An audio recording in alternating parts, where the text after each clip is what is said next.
Assalamualaikum warahmatullahi wabarakatuh dan selamat sejahtera murid-murid. Apa khabar murid-murid hari ini? Cikgu harap semua dalam keadaan sihat.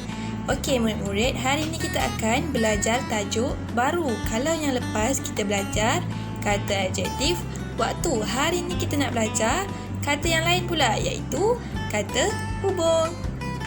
Objektif pembelajaran kita hari ini ya murid-murid, murid-murid mesti dapat memahami, mengenal pasti dan menggunakan kata hubung mengikut konteks.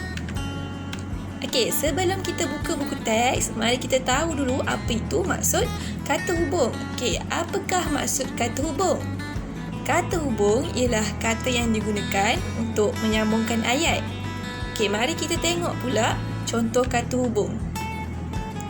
Ada 7 contoh kata hubung yang cikgu tunjukkan kepada kamu sekarang, iaitu dan, atau, lalu, tetapi, sambil, kerana, dan yang terakhir sekali kata hubung supaya. Untuk lebih faham, mari kita tengok contoh macam mana nak gunakan kata hubung ni. Okey, kata hubung yang pertama, kata hubung dan, digunakan untuk menggabungkan dua unsur yang sama. Maksudnya, perkara yang sama. Okey, mari kita tengok gambar yang ada dalam tu. Okey, gambar ni menunjukkan seorang budak lelaki dan seorang budak perempuan. Dia melakukan perbuatan yang sama. Apa tu? Perbuatannya ialah makan. Jadi, contoh ayat yang kita boleh buat berdasarkan kata hubung dan gambar ni ialah Rafi dan adiknya makan tembikai. Seterusnya, kata hubung atau digunakan untuk menunjukkan pilihan. Okey, jadi kalau kita nak pilih, kita mesti fikir antara dua ataupun lebih. Jadi dalam gambar ni, budak lelaki ni sedang memilih sama ada nak makan makanan yang ini ataupun nak makan makanan yang itu. Jadi contoh ayat yang kita boleh buat, Aaron berfikir untuk memilih makanan berkhasiat atau makanan ringan. Okey, cikgu nak tanya murid-murid, kalau murid-murid nak pilih yang mana? Mestilah kita pilih makanan yang berkhasiat supaya tubuh badan kita sihat. Kata hubung seterusnya iaitu lalu, digunakan untuk menggabungkan dua perkara atau perbuatan yang berlaku secara berturutan. Maksudnya, dia berturut-turut. Buat yang ni dulu, kemudian baru buat perkara yang lain. Okay, contoh gambar tu tengok murid-murid ya. Budak lelaki ni sedang memberus gigi. Kemudian lepas dia berus gigi, dia buat apa?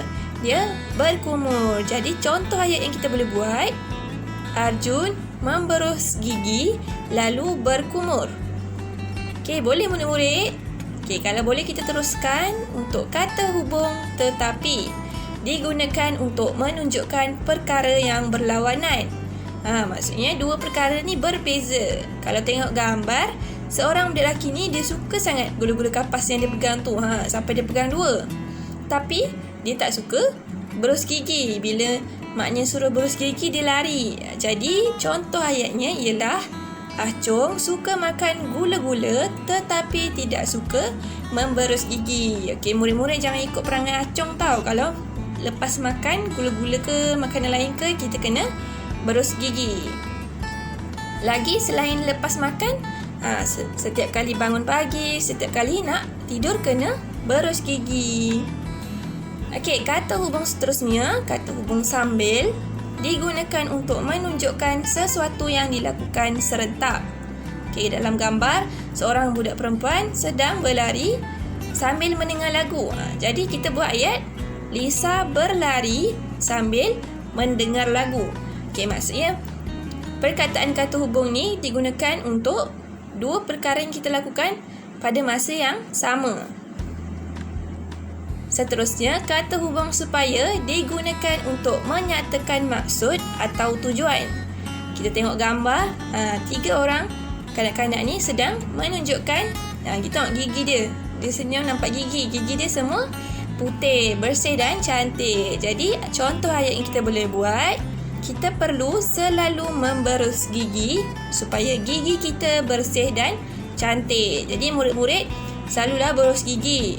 Sebab kita nak guna lama tau gigi ni. Jadi kalau gigi kita rosak, macam mana nak guna? Nanti kena pakai gigi palsu. Takkanlah muda-muda nak pakai gigi palsu, betul tak? Jaga gigi kita dengan memboros gigi selalu. Okey, murid-murid, sekarang boleh buka buku teks muka surat 54. Okey, mari kita baca perenggan. Mari kita baca petikan yang terdapat dalam buku teks ni. Kita mulakan dengan perenggan 1. Kita baca tajuk dulu ya. Murid-murid ikut cikgu. Cantik dan sihat. Hana ditemani oleh ayahnya ke klinik pergigian Dr. Huda untuk membuat pemeriksaan gigi. Hana keluar dari kereta lalu berjalan bersama dengan ayahnya ke klinik. Mereka berjalan sambil berbual-bual. Okey murid-murid, dalam perenggan pertama ni ada berapa kata hubung? Ada 2 kata hubung. Yang kata yang berwarna merah tu merupakan kata hubung. Kata hubung apa digunakan dalam perenggan pertama ni? Kata hubung lalu dan kata hubung sambil. Okey, pandai. Seterusnya, perenggan kedua. Doktor memeriksa gigi Hana di dalam bilik rawatan. Ayahnya menunggu di luar bilik rawatan sambil membaca surat khabar. Okey, murid-murid, kata hubung yang sesuai digunakan untuk tempat kosong tu ialah kata hubung sambil. Kenapa? Sebab ayahnya menunggu. Lagi satu, ayahnya membaca surat khabar. Maksudnya ayah dia melakukan 2 perkara dalam satu masa yang sama. Jadi, kata hubung yang sesuai ialah kata hubung sambil. Okey, seterusnya kita baca perenggan ketiga. Okey, untuk perenggan ketiga, dia tak buat perenggan terus. Dia bagi contoh ayat. Dia minta kita gabungkan dengan kata hubung yang sesuai. Okey, jadi kita tengok. Gigi Hana bersih. Gigi Hana cantik. Jadi macam mana kita nak gabungkan 2 ayat ni? Kita gabungkan menggunakan kata hubung dan. Jadi ayat yang terhasil ialah gigi Hana bersih dan cantik. Okey, untuk seterusnya, doktor memuji Hana. Hana menjaga giginya dengan baik. Okey, murid-murid, kata hubung yang sesuai untuk gabungkan 2 ayat ni ialah kata hubung kerana. Dia nak nyatakan sebab.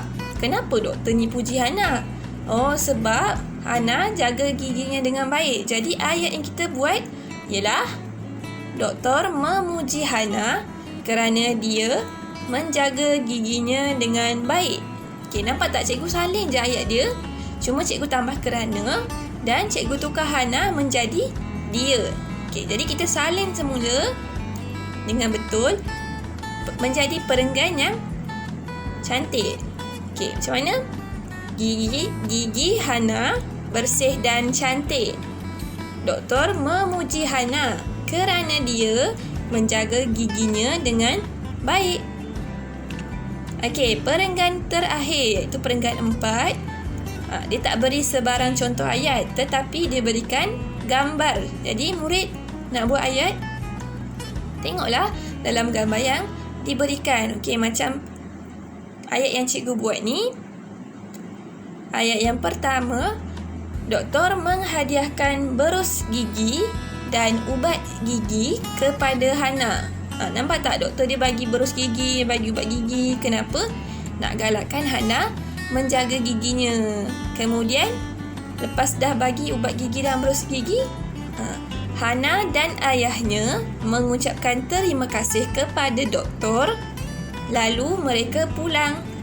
Itu dia perenggan ataupun petikan yang kita dah hasilkan hari ni. Jadi latihan pertama murid-murid salin saja petikan ataupun perenggan 1 sampai perenggan 4 yang cikgu dah ajarkan kepada kamu.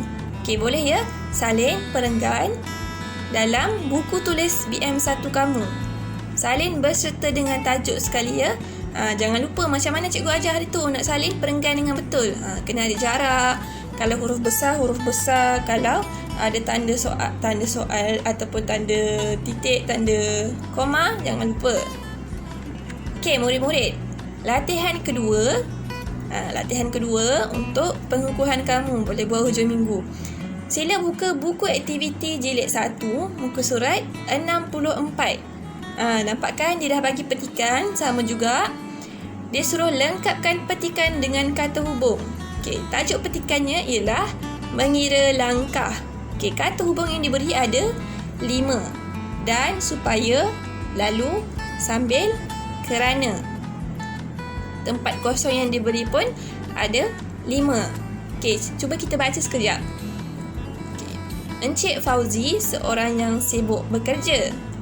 Walaupun begitu, beliau tidak mengabaikan kesihatannya. Beliau akan berjalan kaki ke tempat kerja, tempat kosong, pejabatnya dekat dengan rumah. Beliau suka berjalan pantas, tempat kosong, mengira setiap langkahnya. Apabila sampai di pejabat, Encik Fauzi akan masuk ke pejabatnya, tempat kosong, berehat sebentar. Selepas itu, beliau akan minum air, tempat kosong, makan sarapan yang dibekalkan dari rumah. Begitulah amalan Encik Fauzi pada setiap pagi, tempat kosong, badannya sihat. Baik murid-murid, jadi ada 2 latihan. Yang pertama, salin perenggan dengan betul dalam buku tulis BM1. Salin je perenggan yang cikgu dah buatkan tadi. Kemudian latihan kedua, buat buku aktiviti jilid 1 muka surat 64. Okey murid-murid, sampai sini saja kelas cikgu. Okey, tahniah dan terima kasih kerana berjaya menghadiri kelas cikgu hari ini. Okey, bagi tepukan untuk diri sendiri. Okey, tahniah murid-murid. Okey, cikgu harap kamu boleh buat latihan. Kalau tak faham boleh tanya cikgu. Assalamualaikum dan bye-bye.